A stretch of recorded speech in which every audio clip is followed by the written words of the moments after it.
Assalamualaikum warahmatullahi wabarakatuh.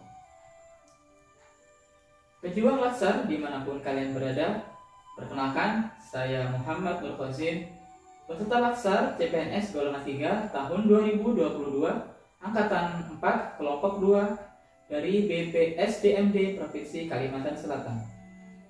Pada kesempatan kali ini saya akan mempresentasikan hasil kerja saya, yakni analisis isu efektivitas kinerja individu berdasarkan tupoksi, yaitu guru mapel pendidikan Al-Quran. Adapun isu-isu yang saya temukan di tempat kerja saya sesuai dengan tupoksi, yakni guru mapel pendidikan Al-Quran, antara lain sebagai berikut.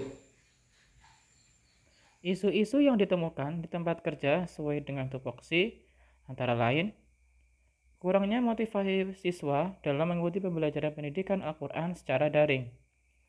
Kedua, rendahnya tingkat kesadaran siswa untuk berliterasi pada mata pelajaran pendidikan Al-Quran baik secara digital maupun non-digital. Ketiga, terbatasnya sarana dan prasarana yang menghambat keberhasilan dalam pembelajaran pendidikan Al-Quran. Keempat, lemahnya peran orang tua atau wali dalam mengontrol kegiatan belajar siswa pada mata pelajaran pendidikan Al-Quran. Matriks penilaian kualitas isu dengan analisis USG, urgensi, seriousness, and growth, yakni sebagai berikut.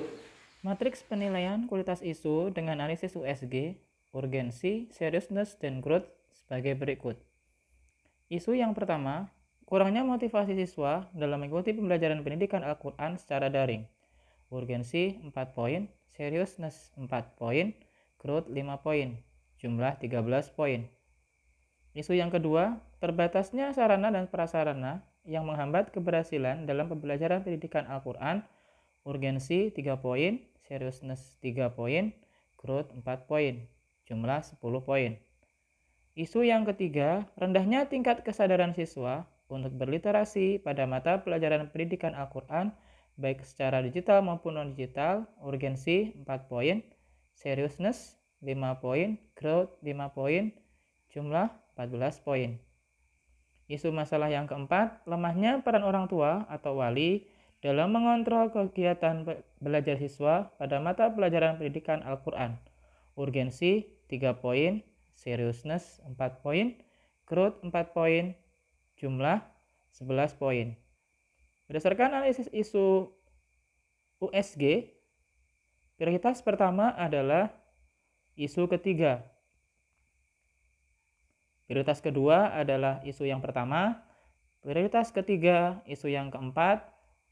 Dan prioritas keempat adalah isu kedua. Adapun matriks penilaian kualitas isu dengan analisis APKL, aktual, problematik, khalayak, dan layak sebagai berikut.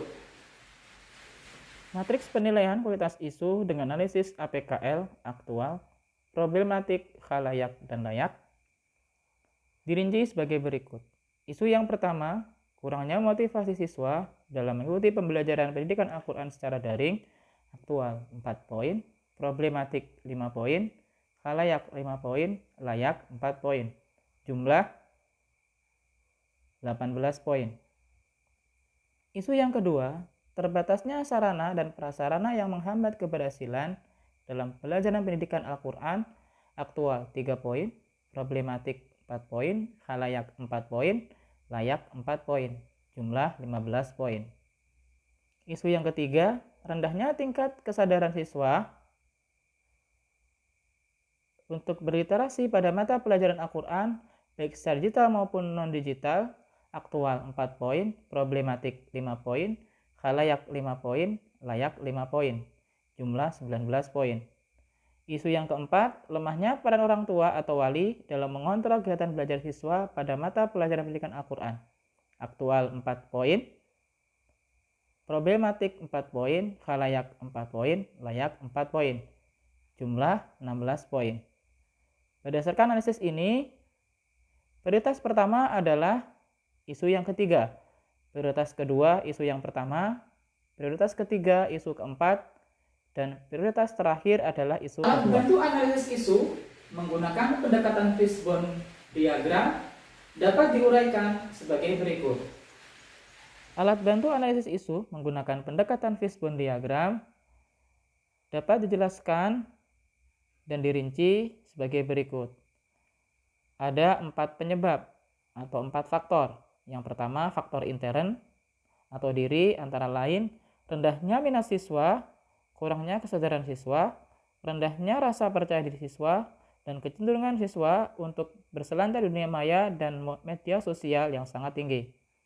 Faktor kedua, faktor keluarga, yang antara lain kurangnya dukungan dan perhatian dari orang tua atau wali, tingkat pendidikan orang tua yang relatif masih rendah, dan kondisi keluarga yang broken home. Faktor ketiga, yakni faktor lingkungan, antara lain lingkungan sekitar yang buruk, perkembangan teknologi digital yang tak terselektif, dan pergaulan yang kurang baik. Faktor yang terakhir, faktor sekolah atau pendidik, yaitu kurangnya perhatian dari guru, kondisi kelas yang kurang kondusif, penyajian literasi yang kurang menarik, dan pemilihan media literasi yang kurang relevan, sehingga mengakibatkan rendahnya tingkat kesadaran siswa untuk berliterasi pada mata pelajaran pendidikan Al-Quran, baik secara digital maupun non-digital. Alat bantu alternatif pemecahan masalah dengan menggunakan pendekatan SWOT, Strength, Weakness, Opportunity, and Threats dapat dijelaskan pada bagian berikut ini. Alat bantu alternatif pemecahan isu dengan menggunakan pendekatan SWOT, Strength, Weakness, Opportunity, and Threat. Strength atau kekuatan, tenaga pendidik yang berkompeten di bidangnya. Weakness atau kelemahan, tingkat kesadaran dan minat berliterasi yang masih kurang atau masih rendah. Opportunity atau peluang, pemanfaatan berbagai sumber literasi baik digital maupun non-digital secara maksimal. Untuk threat atau ancaman, yakni maraknya literasi lain yang menarik tetapi tidak layak baca bagi siswa. Alternatif pemecahan isu atau masalah baik secara eksternal maupun eksternal dapat dijelaskan pada tabel berikut ini. Tabel alternatif pemecahan isu sebagai berikut.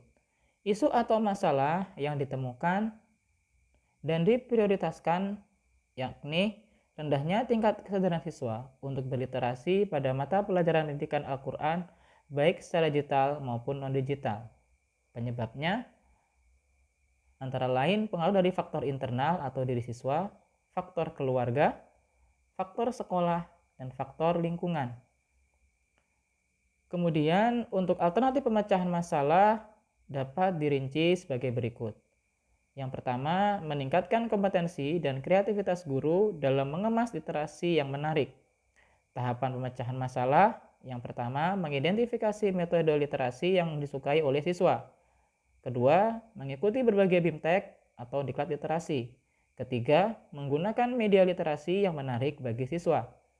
Hasil yang diharapkan yakni siswa tertarik dan memiliki tingkat kesadaran yang tinggi terhadap literasi pada mata pelajaran pendidikan Al-Quran baik secara digital maupun non-digital. Adapun pihak-pihak yang terkait yaitu guru dan siswa. Alternatif pemecahan isu atau masalah yang kedua adalah meningkatkan peran serta dari berbagai unsur pendidikan yang ada, baik keluarga, sekolah, maupun masyarakat atau lingkungan sekitar. Adapun tahapan pemecahan masalah yang pertama, membangun sinergitas dan komunikasi yang baik antara guru dengan orang tua, sekolah, dan masyarakat atau lingkungan. Kedua, melaksanakan berbagai event literasi secara berkala. Hasil yang diharapkan yakni tingkat pengawasan dan perhatian serta dukungan yang baik dari berbagai unsur pendidikan.